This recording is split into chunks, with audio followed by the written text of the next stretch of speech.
Take a walk down by the sea, picking up colored shells in the sand. Seagull, I want your wings, silver circus.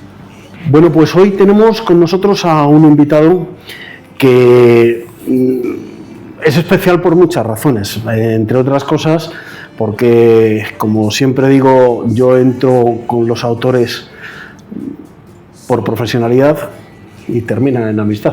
Esta es la realidad. Como debe ser. Como debe ser, ¿no?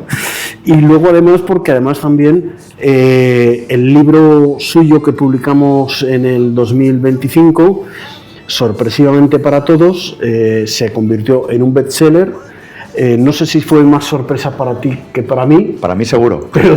Pero desde luego fue un golpe editorial muy importante, en el que se convirtió en un libro que verdaderamente ha llegado a muchos miles de personas.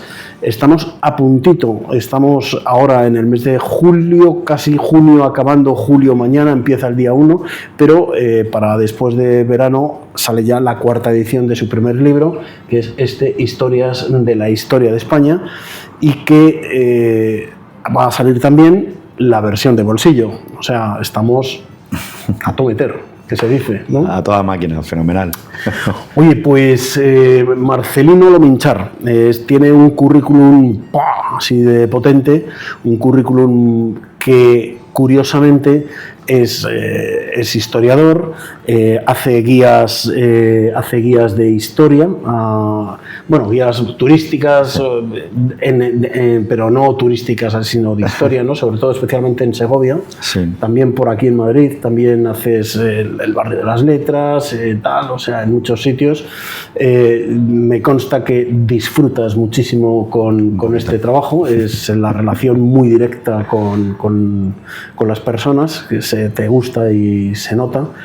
Y luego además también trabajas en el IE, que llevas ahí varios máster, varios grados, varios, no sé cómo se llaman, son tantas cosas. Te cuento, sí. Ven, muy rápido, cuéntanos un poquitín. Bueno, yo soy el director de Open Programs, programas en abierto de Executive Education en el IE, y en principio no tiene mucho que ver con historia, aunque ya cada vez vamos sacando algunas cosas que tienen que ver mucho más con humanidades. Hoy, por ejemplo, hablaba con un director que lleva programa de geopolítica y él quiere empezar siempre con historia, pues para que la gente tenga ese contexto, pero en principio no tiene nada que ver con la historia. Lo que sí que es cierto es que, como soy un poco el rara avis del IE, sobre todo en la parte de Executive Education, porque ahora sí tenemos un grado de humanidades, pero yo me destino o me dedico más a la formación ejecutiva. Cuando hablo de mis alumnos tienen 45 años de media, 40-45 años, son directivos, CEOs, presidentes, directores de unidad. Y bueno, pues empezamos a darles esa experiencia de, oye, mira, para que se haga buen networking, que se dice ahora, ¿no? Pues, oye, ¿por qué no les hacemos una visita al Madrid de los Austrias, Madrid de las Letras? Tenemos campus en Segovia. El monasterio del siglo XIII en el que estamos ubicados es espectacular porque fue la primera sede de la Santa Inquisición. Ahí iba a escuchar misa Isabel la Católica, Juan II, Enrique IV. Entonces, para mí es una gozada porque es la ocasión de te voy a meter una clase de historia, pero vamos, sin anestesia, que no te esperas. Y curiosamente empezó casi de forma anecdótica, y la experiencia que hemos tenido es que la gente se lo ha pasado bien, ha disfrutado, ha hecho networking también, con la excusa de ir de un punto a otro, ellos van hablando, se lo van pasando bien. Y la verdad es que algo que empezó, insisto, de forma casi puntual, pues se ha quedado dentro del cuerpo académico de los programas, que aunque no tenga que ver con el leitmotiv del programa, pues es una excusa para que se haga grupo. Es ¿vale? un buen... Y que mejor que dar cultura, ¿no? Además es que esto lo hemos hablado alguna vez tú y yo, es que la historia bien contada es tan apasionante que me extraña que no haya nadie que se acerque a la historia, que descubra la historia, que reconozca su historia, porque al fin y al cabo la historia es tu historia. Tú has llegado aquí porque hay detrás una historia y unos personajes y unos hechos que te han traído hasta aquí, ¿no? Es apasionante, yo creo, y desde luego, de verdad, o sea, es que no me lo puedo creer. Yo entiendo que no a todo el mundo quiera estudiar historia, eso es otra cosa, pero La gente le gusta la historia, le gusta que le cuenten la historia. Y esa es una realidad. Y eso, en parte, no solamente es el éxito de la colección de Biblioteca de Historia que tiene Secotia, sino que es específicamente el éxito que tienen tus libros. Y vamos a hablar de ellos, por lo menos para que la gente sepa cómo es tu libro, ¿no? El primero de ellos, el que sacamos, es Historia de la Historia de España. Este es un libro que, corrígeme si me equivoco, a mí me llega un manuscrito así de gordo.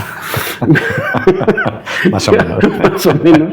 Un manuscrito así de gordo que yo me pongo a leer y digo, wow, aquí hay muchísimo material, ¿no? Hay tanto material que sobra material, ¿no?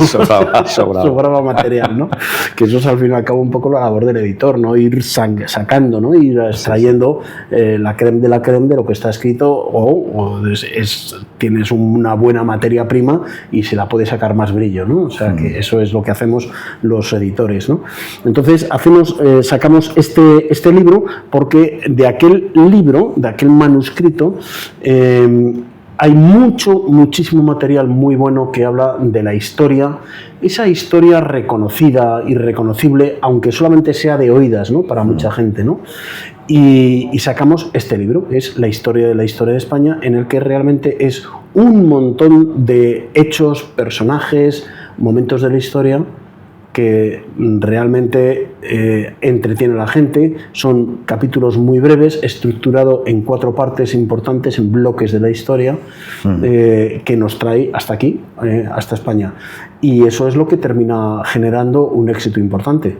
Sí, básicamente no es un libro profundo, no. O yo por lo menos divulgativo, nunca voy a decir que sea un libro profundo, es divulgativo. A mí lo que me suele decir la gente que se lo ha leído es, lo primero, me sorprende, toman notas, algunos subrayan, lo tienen con post-its, algunos me han dicho estoy en la segunda lectura porque me llamó tanto la atención. Hay otros que me dicen es un libro muy googleable, no sé si existe el término, es decir, no me termino de creer esto que me estás contando, voy a hacer una búsqueda en Google. Bueno, ahora ya no sé si será en Google, en ChatGPT o en el agente de inteligencia artificial de turno, pero lo que les sorprende es, ostras, que es cierto. Es decir, me han salido un montón de páginas con bibliografía, me han salido páginas con vídeos, con YouTube, me han salido muchas páginas con artículos en diferentes URLs de Internet. Es decir, no te lo has inventado. Por supuesto, claro que no está inventado. Y ahí es donde surge, yo creo que el primer encanto del libro, es decir, ¿por qué esto no nos lo han contado? Porque sí que es cierto que este primer libro tiene muchos personajes conocidísimos. De momento ya nos está guiñando un ojo Felipe II. Es decir, a Felipe II le conoce todo el mundo, ¿no? Pero hay muchos otros personajes que te llaman la atención porque pasan un poco de puntillas sobre la historia de España, ¿no? Y que eso nos invitó, en cierto modo, a rescatar ese material que nos sobró para, con algo más adicional, sacar el segundo libro, ¿no? El segundo. Y bueno, luego hablamos del segundo porque hay una diferencia, sí, hay una sustancial muy importante. Hay una diferencia aunque notable. habla de historia también. O sea que... Sí, sobre todo en el primero son cosas más curiosas, es decir, esto no me lo habían contado o no me lo habían contado así. No porque la forma de contarlo sea diferente, sino porque sencillamente hay determinadas partes de la historia que no te las han contado en el libro de texto, que es básicamente el soporte histórico que tiene la mayoría de los mortales en España. Esto me lo han contado en BUP, en mi antiguo BUP, o lo que sería ahora la ESO, el bachiller, nuestra EGB o primaria. Parece que ser que no nos han contado mucha de nuestra historia. Entonces, a mí eso es una cosa que siempre me ha llamado la atención. Y por eso siempre he querido indagar sobre la historia, más allá de que tenga formación sobre historia, sino ¿por qué la gente no habla más de historia? Parece que si vamos a hablar de este señor, parece que tienes que pedir disculpas. Oye, soy español, voy a pedir perdón, ¿no? Que es lo que dice el coro ahora mismo, y quizá por eso es la primera invitación a, primero, a no estudiar sobre historia, segundo, a no hablar sobre historia. Cuando yo creo que la historia es divertidísima. Es más, si no lo llamáramos historia y lo llamáramos con los tecnicismos anglosajones, que es como se hace ahora todo, si esto lo llamáramos management, ahí están todos los casos. Aquí están todos los casos que te pueden impartir en una escuela de negocios. Sí. Lo que pasa es que como lo llamamos historia, ya va con un halo rancio de qué pereza. A olor de armario de madera, ¿no? Claro, este antiguo de la abuela, ¿no? Claro, cuando realmente la historia, primero, es amena, puede ser divertida, tienes un Sin montón duda. de personajes con un montón de Bueno, aristas. desde luego apasionante siempre, luego Siempre. puede ser divertida, Siempre, puede ser siempre. triste, pero apasionante siempre. O sea, Sí. Entonces yo creo que si fuéramos capaces de cambiar ese foco, Sí. que es lo que he intentado yo, trayendo y sacando a la luz muchísimos episodios. O sea, yo te contaré como anécdota, el primer libro, bueno, los dos pasan de 100 capítulos. Yo me acuerdo que cuando busqué prologuista, me dijo, oye Marcelino, ¿tú te has leído alguna vez un libro que tenga este número de capítulos? Digo, no, pero este va a ser el primero. El primero, ¿no? Bueno, Entonces, lo que pasa es que hay que explicar que son claro, capítulos muy cortitos. son capítulos de página y media. Página y dos media, 2 páginas, porque son cosas de la historia más o menos conocida, pero que vamos a lo medular y sobre todo hay cosas incluso que desmitificas Exactamente. muchas veces desde el mal, o sea, mal mitificadas, las sacas de ese agujero y las pones en su sitio de verdad, ¿no? Sí, Eso es- porque sobre todo España tiene una campaña de marketing que se ha hecho contra España, que yo creo que es la Absolutamente. mejor campaña de marketing que se ha hecho en contra de un país jamás. Y dices, oye, mira, se llama Leyenda Negra. Ujú. Y la leyenda es leyenda. Es Le puedes leyenda. poner el color que tú quieras. En este caso, el negro. Pero, oye, también existe la leyenda rosa, ¿no? Y la leyenda blanca que intenta un poco dulcificar. Tampoco es necesario. Tenemos una historia tan bonita, Ujú. con nuestros capítulos también un poquito más oscuros, como Claro, todos los como países. todo el mundo, claro. Pero yo creo que si la gente lo leyera con otras gafas, se daría cuenta de que somos un país que ya quisieran muchos países tener la historia que tenemos nosotros. Hemos estado en todos los saraos. Y sin embargo parece que ahora el haber estado tan presente parece que es sinónimo de avergüénzate, lo cual me parece perverso, ¿no? Lo siguiente. Bueno, yo es que creo que en esta época en la que estamos viviendo, que es una época en la que tanto la verdad como la mentira se desprecia porque han sido desbancadas con el relato, es muy importante y es muy importante darnos cuenta de eso. Y dentro de ese relato, una de las partes más importantes para crecerte y darle fuerza a ese relato son los anacronismos, ¿no? Es decir, ese juicio que hacemos desde aquí a unos tiempos en los que desconocemos, no estuvimos, no comprendemos el contexto, desconocemos incluso la mentalidad que tenía la gente de por qué hacían estas cosas o lo otro, y eso es importantísimo. De hecho, yo algunas veces cuando les digo, no, bueno, es que ¿por qué, por ejemplo, en la conquista de América, es que fueron todos los católicos? Bueno, es que realmente es lo que había, y además es que todo el mundo pensaba en católico, porque era la forma de pensar de la época, igual que hoy día la mayoría piensan en progresismo, porque es lo que se ha extendido a través del globalismo, y salirte de eso es salirte del cuadro social, o sea, te marginas, te acunetas de alguna forma. Eso ocurría también entonces, y dentro de aquello, dentro de esos católicos que hicieron las Américas, hubo gente buena, muy buena, mala, muy mala, perversa, canalla, ladrona, pero también hubo mucha gente buena. Y el balance final es que hubo mucho más gente buena que gente mala, porque el balance final es muy bueno, es espectacular. O sea, yo no he visto a nadie que proteste por, oye, vamos a quitarnos esta catedral de aquí del medio, o este barrio, o esta infraestructura, o esta universidad, que muchas veces se nos olvida. O sea, entre los siglos XVI y XVIII salen 150.000 licenciados de las universidades en América. O sea, una universidad en Lima o en Ciudad de México estaba a la altura de una Londres o París. Y esto se nos olvida contarlo. Y claro que hay que contarlo, ¿vale? Yo no he visto a nadie que proteste por eso. Precisamente porque seguramente que implícitamente hay un agradecimiento. Yo siempre pongo el ejemplo de Colón, ¿vale? O sea, Colón ahora, bueno, pues hemos visto cómo levantaron monumentos a Colón por todas las ciudades en América, en España también, en Italia también. Y ahora, sin embargo, lo que te dice el coro es, oye, pintadas al monumento de Colón, con las manos manchadas de sangre, de hecho, vídeos en los que se visiona cómo se derriba el monumento, se le amartillea, etcétera, etcétera. Es decir, ¿cómo hemos llegado a eso? Yo se lo digo a los alumnos del programa de dirección de proyectos. Oye, mucho ojo con tu proyecto, para ver si terminas como Colón. Porque no sabes el alcance que tiene ahora mismo. Qué miedo, y tú ¿no? crees que lo estás haciendo fenomenal y a lo mejor dentro de 100 años te están machacando, porque el relato es otro, ¿no? Esto se dice en primero de patio de historia. Es decir, tú no puedes juzgar a un personaje histórico con los patrones que tienes hoy en día. Claro que Colón, por supuesto, se quería forrar, por supuesto, Claro. en un momento de crisis en el que se busca una oportunidad. Oye, los otomanos nos están cancelando la ruta hacia el este, oye, vamos a buscarnos la vida. Los portugueses están bordeando África. Ellos no saben que en la parte oriental de África se están metiendo en la boca del lobo porque se están metiendo en el Islam. Pero Colón dice, oye, mira, ya sabemos que la Tierra es esférica, oye, ¿por qué no vamos hacia el oeste? Era un problema de distancia, de cálculo. Le dicen tanto en Portugal como en la Escuela de Salamanca que tiene mal calculada la distancia. Pero él básicamente tiene un proyecto de vida en el que le dedica un estudio durante 15 años, luego intenta vender el proyecto, menudo proyectazo, descubrir un continente, aunque él todavía no sabe que va a descubrir un continente. Pero él se quiere forrar. Entonces ya hay gente que lo tilda solamente por eso, ¿no? Es que te tienes que poner en los zapatos de un tipo del siglo XV que lo tiene muy claro y que dice, oye, que es que aquí hay una salida, ¿no? ¿Qué le pasa a una startup a día de hoy, no? De hecho, Colón se equivoca entre 6.500... Me encanta esta analogía que haces entre la historia y lo moderno, porque es que es así. O sea, es que Colón llega con una startup a vendérselo a la reina. Claro, Señora, claro. mire lo que tengo, ¿no? O sea, Claro, yo siempre pongo como ejemplo, él tardó 8 años, él estudia entre 1470 y 1484, y luego entre 1484 y 1492, 8 años, intenta vender el proyecto. Se lo intenta vender al Real Madrid, al Barça de la época, que era la Armada portuguesa. Le dicen que tiene mal calculada la distancia. Se va a Castilla.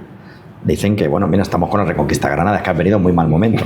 Se va a Pobre. Francia, están con la Guerra Loca Francesa. Sí. Se va a Inglaterra, están con la Guerra de las Dos Rosas. Es decir, que fue inoportuno el hombre, a todo el mundo que se lo quería vender, todo el mundo le decía que no. Yo pongo el ejemplo de qué le pasa a Google cuando se vende hace ya más o menos más de 2 décadas a Altavista y a Yahoo por $1 millón, que no lo compran. que no lo compran. No lo compran. Y esto se lo dices a la gente a día de hoy. Algunos, los que peinamos algunas canas, usamos Yahoo en su momento, usamos Altavista y ya ni nos acordábamos. Pero es que pudieron comprar Google por $1 millón y no lo compraron. No lo compraron. Es que eso fue el proyecto de Colón. Estas cosas se vuelven a repetir. Entonces, desde el punto de vista de management, claro que hay muchísimos paralelismos y hay un lenguaje que se puede emplear a la hora de hablar de historia.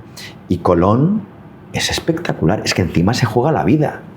Se juega la vida porque él se mete en el barco, ¿no? Como digo yo, que hay que ir hacia el oeste. Imagínate la tripulación. Ahí va a ir tu prima. Le intentan sabotear incluso el mástil en la línea. Se tiran 3 semanas en Canarias hasta que vuelven a partir. Tiene que luchar contra todo. O sea, yo me imagino a Colón como ese líder en medio de la oscuridad con una brújula que apenas ilumina. Bueno, Colón tuvo además una suerte importantísima en todo esto, que eran los Pinzón, Claro. que sin ellos no hubiese llegado, porque él, no, por lo que dicen, no era un gran marinero, por así No. decir. Eran los Pinzones los que... O sea, técnicamente, el Messi era Martín Era- Alonso Pinzón, eso era es, el eso es. tipo que iba abriendo el Eso camino, es, ¿no? eso es. Y de hecho discuten. Y además, un trepa, como digo yo. Estas cosas siguen pasando en las organizaciones porque cuando Colón encalla la Santa María y vuelve, porque se separan, cuando llegan a América, se separan. O sea, la relación era tan mala que Martín Alonso Pinzón dice, ahí te quedas, me voy a buscar yo mi oro ahora a ver qué encuentro. Él encalla la Santa María el 25 de diciembre de 1492 y justo aparece por el horizonte Martín Alonso Pinzón, que como digo yo, se le debió quedar una cara de risa que le tuvieron que hacer la cirugía estética, es decir, mira al tío este, que es que no se entera, Claro. ¿de acuerdo? Eso también ha ayudado a un poco despreciar la imagen de Colón, pero Colón como estratega, más que como marino técnico, era la pera. Y él le dedicó la vida a este proyecto. ¿Qué ocurre? Que cuando se vuelven, se separan, vienen separados, vienen en 2 naves, la Pinta y la Niña, por mucho que Ridley Scott insista en su película que vienen las 3 carabelas, Que no, o sea, no. no se ha leído un libro de historia de ese hombre en su vida.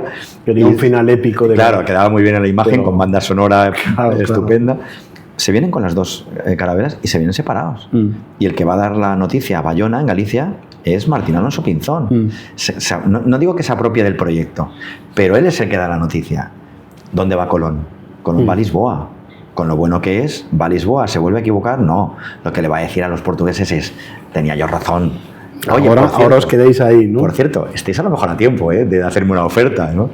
Entonces, esto lo vemos en muchísimos escenarios a día de hoy de quién es el mejor postor y cuál es mi stakeholder al cual yo estoy vendiéndole mi proyecto. Entonces, claro, cuando tú esto te lo enseñan con 13, 14 años, no le prestas atención. Pero cuando estas aristas las muestras a un directivo de 45, con responsabilidad, ve la historia de otro modo. Y yo creo que es el encanto. Por eso digo que la historia tiene muchas aristas, muchos enfoques y puede ser muy divertida. Y sobre todo tiene paralelismos todos los que quieras, con esos anacronismos en inglés que parece que los han inventado ahora, pero que ya se llevan practicando siglos y siglos. Entonces, ahí es donde radica lo bonito de aprender historia y cómo te puede refrescar desde el punto de vista mental también. Oye, esto que hizo Colón me está pasando a mí en mi día a día como empresario, como director de marketing en la empresa tal, como startupero. Siempre hay algo que aprender de la historia. Siempre. La historia está ahí precisamente, no solamente nos ha traído, sino también para hacer a veces de Pepito Grillo, para enseñarnos cosas de, ojo, que esto ya nos pasó, ¿no? O sea, hay que vigilar más por aquí o por allí. Antes de pasar al otro libro, Marcelino, a mí me gustaría, yo voy a hacer, no sé si es una pregunta o un susurro, lo que voy a hacer, ¿no? Porque esto es algo que yo, con muchas personas que he hablado, no terminan de entender o explicarse por qué, aparte de lo de la leyenda negra que has dicho, ¿no? O sea, por qué hay este empeño de negar la historia, no digo la historia, sino la historia de España, especialmente determinadas etapas o incluso determinados personajes que han sido absolutamente de película, personajes totalmente, pues, Pedro de Valdivia, Cabeza de Vaca, Cortés, Pizarro, por supuesto Colón, todos estos, ¿no? O sea, personajes que es que tendrían que tener cada uno, no digo una peli, una serie. Una serie de Netflix.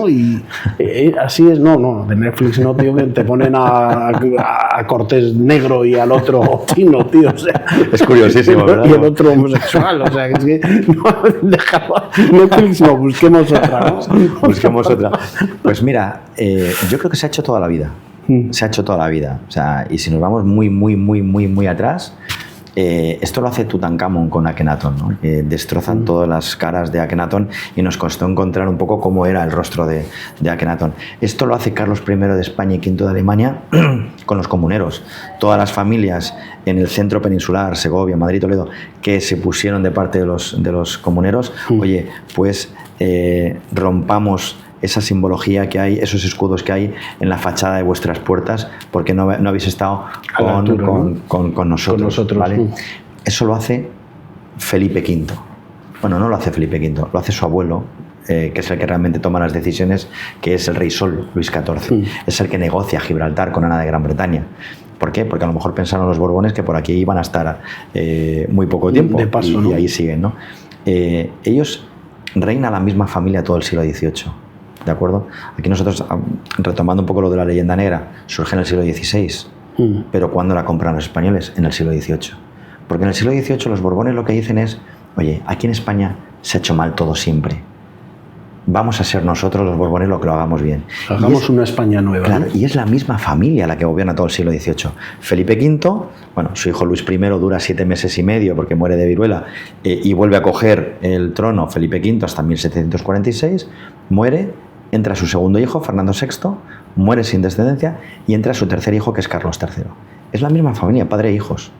Y con un mandato del abuelo de Luis XIV de en España se ha hecho mal todo siempre. Necesitan un relato, aunque eso signifique romper con el siglo de oro, con el descubrimiento de América y con muchísimas cosas que tenemos preciosas, con personajes espectaculares, como son literatura, hombre, todos conocemos a los típicos, ¿no? Pero hay muchísimo literato que se nos ha olvidado ahí por el camino, científicos, descubridores, etcétera, etcétera. Porque la gente se ha quedado con Colón. Sí. Pero invito a que la gente pregunte por Baez de Torres, a ver quién es. O Gabriel de Castilla, o Juan Fernández, o Pedro Páez. Y yo creo que la gente hace aguas. Entonces, es la necesidad de contar la historia desde el momento en el que yo necesito contarte la historia. Y eso ha ocurrido siempre. Y sigue ocurriendo a día de hoy. Volver al relato. Claro, sigue ocurriendo a día de hoy. Se llama relato. Entonces, el relato es muy peligroso y puede resultar muy perverso. Yo sabes que soy muy fanático de la genealogía. Yo siempre pongo el mismo ejemplo. Es decir, irte a los Reyes Católicos es más o menos tu peldaño 16-17 de cualquier árbol genealógico. Sí que es cierto que un árbol genealógico se va abriendo, pero si tú coges solamente un camino, una rama, son 18 personas como mucho puestas en fila india, que no son tantas. Ya. Es decir, a mí me llama la atención en un momento en el que, por ejemplo, si todos hicieran su árbol genealógico, descubrirían que en la época de los Reyes Católicos más o menos tendrían 300.000 abuelos en una población de 4,5 millones de personas. ¿De verdad vas a tener el cuajo de hablar mal de tu propia historia? Hablo de abuelos directos, ya no te estoy metiendo a los primos y a los vecinos. Está bien ese punto de vista. Entonces, a mí me llama la atención cómo en España hemos comprado ese mandato de los Borbones del siglo XVIII para que muchísima población, una gran parte de la población, siga diciendo, mira, es que tenemos una historia penosa y efectivamente, si alguien en otro país dice que tenemos que pedir perdón, lo tenemos que hacer. Yo siempre pongo el mismo ejemplo. El oro que sale de las médulas es muy superior al oro que se extrae de América y viene a España. Yo todavía no he visto a nadie que diga, vamos a ir a que, no sé, el oro Meloni de Roma, ¿no? Que nos lo devuelvan. Sí, ¿no? No, porque es que nosotros también somos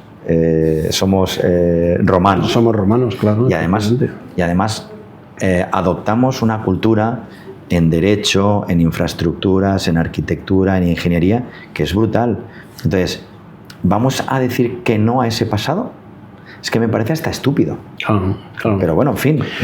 Sería en estos tiempos, en estos tiempos de España, y en estos tiempos estoy hablando prácticamente desde la democracia, sería contraproducente políticamente intentar rescatar la historia de España y que nuestros políticos, nuestras instituciones, nuestros artistas, nuestros literatos dijesen esta es nuestra historia y la queremos reconocer y vamos a sacar novelas de personajes y vamos a sacar películas de hechos y vamos a hablar de esto y del otro? ¿Tú crees que esto sería posible hoy o dentro de 3 días o de 300 años? Yo creo que a futuro es posible. Sí. A día de hoy me parece ciencia ficción. Ciencia ficción, ¿verdad?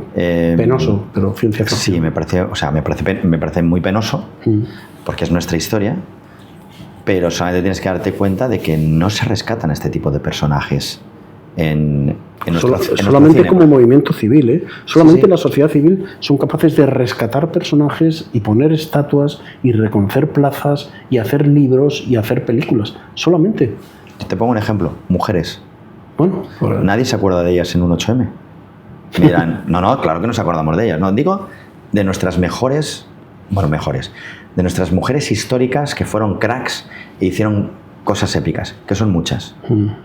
Es que tendrían que empezar por Isabel la Católica. Claro, tienes que empezar por Isabel la Católica, pero es que tenemos muchísimas con historias espectaculares. A mí me llama la atención, es decir, ¿por qué no se rescata, no sé, a una María de Zayas?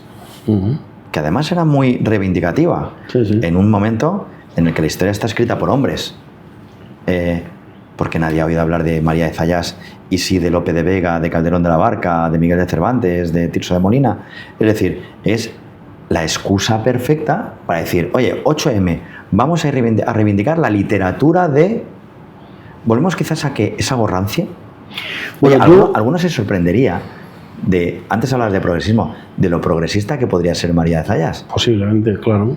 Pero no sé, parece como que reivindicar nuestro siglo de oro... Bueno, es que estamos hablando del 8M. Es que el 8M, yo voy a dar aquí una opinión, que quizás nos salimos un poquitín del margen histórico. Nos estamos metiendo en un jardín, seguramente. En un jardín, sí, pero es que en este caso es necesario, porque a mí me da la sensación de que el 8M no está hecho realmente por y para la mujer, sino... por las mujeres y en contra del hombre, o esa es la sensación ideológica que se va derivando de la medida que va habiendo olas de feminismo, ¿no? Estamos en la cuarta ola, una ola que está destruyendo a la mujer. Pero fíjate, sin meternos en un jardín, a mí lo que me sorprende es por qué no rescatamos mujeres Sí. en nuestra historia, que eran todas malas. Eran todas de un partido en concreto. Estaban borradas y las siguen borrando. Claro, esos partidos no existían en ese momento. Y había opiniones de todo tipo dentro del sector femenino. Hicieron cosas grandiosas. Sí. Te pueden gustar algunas más o menos. Yo te diría que es raro encontrar algo de alguna de estas mujeres que no te guste. Y cuando cuentas la historia de lo que hicieron, la gente lo que me dice es: ¿y cómo es posible que yo esto no lo conozca? Porque esto no está en un libro de texto. Porque estas descubridoras, escritoras, científicas, marineras, mujeres soldado, porque no están en mi libro de texto. De hecho, nosotros en Secotia, uno de los primeros libros que sacamos, yo creo que es del año 21, 22, por ahí no me acuerdo muy bien, está escrito por Carmen García, una historiadora, un libro delicioso que se titula Pioneras, que es precisamente el libro, que no entra en todas, pero sí muchas, solamente de mujeres. Es que está escrito por una mujer llevando al texto a las mujeres que intervinieron en la conquista de América. Y es un libro brutal. Es un libro que descubres unas mujeres que, vamos, o sea, eran... Y te tienes que volver a poner los zapatos de una, en este caso, de una mujer del siglo XV, del siglo XVI, del siglo XVII, es decir, y no juzgarlas desde el sofá de tu casa en el siglo XXI. Y con los parámetros nuestros. Claro. Cuando en aquella época los que escribían la historia eran los hombres, no solamente los hombres los que vencían, eran los hombres que vencían. Las mujeres eran un aparato en el ámbito sociofamiliar, pero que no contaban. O sea, y sin embargo contaban mucho. Yo siempre pongo siempre un ejemplo que sale en el primer libro, que es Beatriz Galindo. Beatriz Galindo, hay gente que la conoce, pero muy poca. La mayoría la desconoce, pero todo el mundo ha oído hablar de ella, por lo menos en Madrid, porque todo el mundo conoce el barrio de la Latina. Ella es profesora de latín, por eso se llaman la Latina. Ella es la profesora de Isabel la Católica, en un momento en el que no podía haber profesoras. Oye, yo creo que es una historia chula para también reivindicar en determinadas fechas. Yo creo que tiene que ver, y contestando a tu pregunta, con el complejo que tenemos los españoles. Tenemos un complejo que es digno de estudio. Una sociedad acomplejada. Sí. Por eso nos hacen, por ejemplo, películas. Las películas que hay del cine español, qué sé yo, pues El Cid Campeador, pues ha tenido que venir Sofía Loren y Charlton Heston. No lo sé. Cristóbal Colón, pues tiene que ser Gerard Depardieu. Es decir, ¿de verdad no podemos hacer una película nosotros de... Algunas hay, o sea, tampoco voy a decir que no, pero no sé, Leonardo Torres Quevedo, que me parece un espectáculo de hombre. Si fuera británico, tendría muchas películas, y algunas con Oscar. Sí, porque la gente no sabe ni siquiera quién es. Me parece digno de estudio. Yo creo que tiene que ver con el complejo. Eso, unido a que parece que tenemos que avergonzarnos, ha generado una polarización también en cuanto a la historia, que yo creo que eso no se cura en poco tiempo. Yo creo que tienen que pasar generaciones. Yo confío en que en algún momento la gente diga: oye, ya está bien de avergonzarnos. Es decir, oye, mira, vamos a sacar un poco de pecho por nuestros ancestros, ¿no? Yo creo que es más eso, ¿no? Yo lo veo un poco lejos. Para eso está Secotia y Biblioteca de Historia y autores como tú. Por ejemplo. Y vamos a por el segundo libro, que ha salido este año. Este es de 2026. Salió, si no mal recuerdo, en abril. En abril, ¿verdad? En abril, que es Historia de la Contrahistoria de España, a diferencia del otro que es Historias de la Historia de España. ¿Por qué la contrahistoria? Porque realmente estamos hablando de esa parte de la historia que también existe, pero que sin embargo está, digamos, como en las sombras de la biblioteca, ¿no? Sí. Ahí solamente se llega a algunos, y poco a poco, y con una vela para ver qué es lo que pone ahí, ¿no? Y sin embargo encontramos en este libro que mantiene la misma estructura del libro, capítulos cortos, detalles muy concretos de la historia, de personajes, de hechos, y que la verdad es que es un libro pues también delicioso, y que, bueno, no es tan llamativo como el otro, porque quizás de aquí no hay tanta residencia en la memoria de los españoles, pero sin embargo me parece interesantísimo. Yo, como digo, de este libro es que es el típico libro para el que le guste que le cuenten la historia, pero también para el abuelo que quiere leer cosas a sus nietos. no como un cuento, sino como un hecho histórico, porque además es que está tan bien escrito, tan asimilado los conceptos y tal, que lo puede entender cualquiera, ¿no? Y desde luego, vamos, un regalo para dar de vez en cuando a algún amigo que necesite un baño, un poquitín de barniz, un poquitín de lustre, que hay muchos que lo necesitan, Sí, hay sí. muchos cuñados que lo necesitan. Sí, lo de la contrahistoria, cuando quitamos algún contenido de aquel primer Exactamente. manuscrito que era interminable, no es que quitáramos material por quitar, sino que ya se hizo con cierto ojo para... Con cierto ojo. Oye, mira, estos personajes sí que son mucho más desconocidos. Sí. Están en el margen, están a pie de página, a veces ni se les nombra. Son estos personajes secundarios sobre los que se sostienen los personajes que todos conocemos. Y que si no hubieran estado, posiblemente tampoco conoceríamos algunos Algunos que de nos los han sí llegado que a son nuestra vida. conocidos. Entonces, tienen muchísimo encanto, tienen mucho de líder, pero de líder en la sombra, de líder un poquito más sufrido, ¿no? Entonces, aquí sí que vamos a encontrar personajes que no están en el radar y que me parecen que son fantásticos. O sea, son esos personajes que sostienen el buen relato de nuestra historia. Entonces, de ahí el título, ¿no? La contrahistoria, que te acordarás que eso fue Sí, una sí, comida sí, tú y yo, y que, bueno, pues no es que sea una historia mala ni peor, No, sino no, que no, sencillamente no. es, si los hechos del primero a lo mejor la gente no los tiene tanto en el radar, otros han contado con otro sesgo, aquí es que ya directamente es que el personaje ni te suena, ¿no? Entonces me parece que es una historia muy, muy bonita y que hay que recuperar, Bueno, estamos con un tercer libro. Sí, estamos con un tercer libro. Me hablasteis de, oye, quizás historias del Imperio Español. Entonces, bajo ese sesgo, bajo ese prisma, estoy en el tercer libro, voy avanzando poquito a poco. Tengo un trabajo que es demandante. Que te deja huequecitos de vez en cuando. Sí, ¿no? sí. Pero el otro día alguien en el trabajo decía, bueno, tú eres historiador y en tus tiempos libres eres director de Open Programs del IE. Digo, no, es al revés, pero bueno. La gente, la percepción de la gente, ¿no?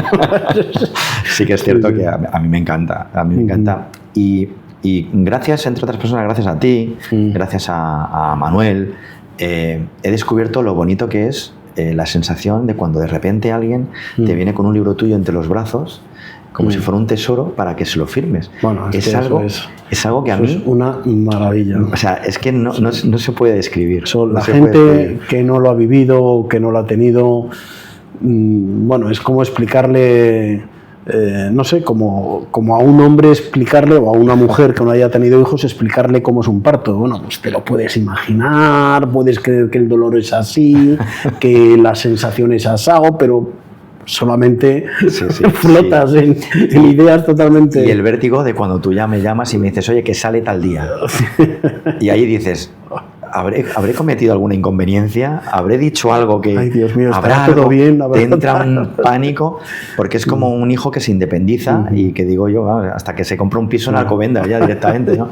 Ya el libro es muy tuyo, pero pertenece también al lector. Pertenece al lector también. Con su Eso visión, y me parece tan precioso cuando alguien te viene con el libro entre los brazos para que se lo dediques, que dices, oye, ¿por qué yo no habré escrito antes? O sea, ¿por qué no me puse yo? Yo siempre digo, que seguramente ya la he repetido en alguna otra entrevista, yo siempre digo lo mismo, que el autor es el padre de la criatura, pero el editor somos por lo menos el padrino, ¿eh? Claro, y esa misma emoción que tú sientes como padre, la siento yo como padrino. Y yo ir a una librería y ver libro de Secotia, libro de Secotia, libro de Secotia en el escaparate, libros de Secotia, tal, y dices, wow, tío, es que te pones, macho, digo, wow, y estos mis chicos, ¿no? O sea, es un subidón. El otro día, por ejemplo, una persona estaba en una tienda y me dijo, ¿cuál me recomiendas? Y yo decía, vamos a ver, o sea, yo no te puedo recomendar a un hijo sobre otro. Claro, ¿no? O sea, el que te lleves, disfrútalo. Si te llevas los dos, mejor, ¿no? Claro, ¿no? Pero me hizo mucha gracia la pregunta, porque dices, o sea, es casi pecado mortal lo que me estás preguntando. O sea, los dos son fantásticos, o sea, o por lo menos yo no voy a ser objetivo ni voy a querer serlo. Entonces ahora estoy con ese tercer libro que espero terminar no sé cuándo, me pusiste ¿Cómo una no sé fecha. cuándo? No le digas eso al editor, por favor. Eso no Pero se sí, puede sí, decir. yo sobre todo le suelo meter un buen avance en el mes de Verano, agosto. ¿no? En el mes de agosto. Verano. Yo espero que para finales de este año, principios del que viene, Vale. no sé si estará terminado, pero casi. Entonces me lo he puesto ahí como... Si te lo has puesto como meta como y lo deberes. haces así, llegaremos a la Feria del Libro del año que viene. Que es como es una de las metas volantes de los Sí, sí. editores. Esto y luego la campaña de Navidad, ¿no? Sí, sí, claro. O sea, eso que empieza más o menos en octubre, finales de septiembre, octubre, ya empieza todo a acelerarse, Sí, sí, a sí. precipitarse directamente hacia Además, allá, ¿no? yo a veces había regalado libros. Es que me parece que es el mejor regalo. Por Claro, eso le digo a pues la es gente, que- es que es el mejor regalo. O sea, la gente de mi entorno no para de regalar ahora mis libros. Digo, mira qué bien. Digo, Bien, no sé si- bien, chicos. Pero bien. me parece que es un buen regalo, es buen socorrido. Este libro, cualquier otro, sobre todo si es de Secotea, Sí, ¿no? sí, sí. Pero me parece que es algo muy socorrido, estás regalando cultura. Al final cada uno se forja su propia imagen. Me parece que eso, el hecho del aprendizaje activo, porque estamos ahora en el mundo de las pantallas, que está muy bien también, yo no voy a decir que no, ¿no? Pero ese aprendizaje activo de decir, oye, me voy a poner las gafas y me voy a poner a leer y me voy a forjar yo mi propia imagen de cómo era este personaje, este hecho, este acontecimiento.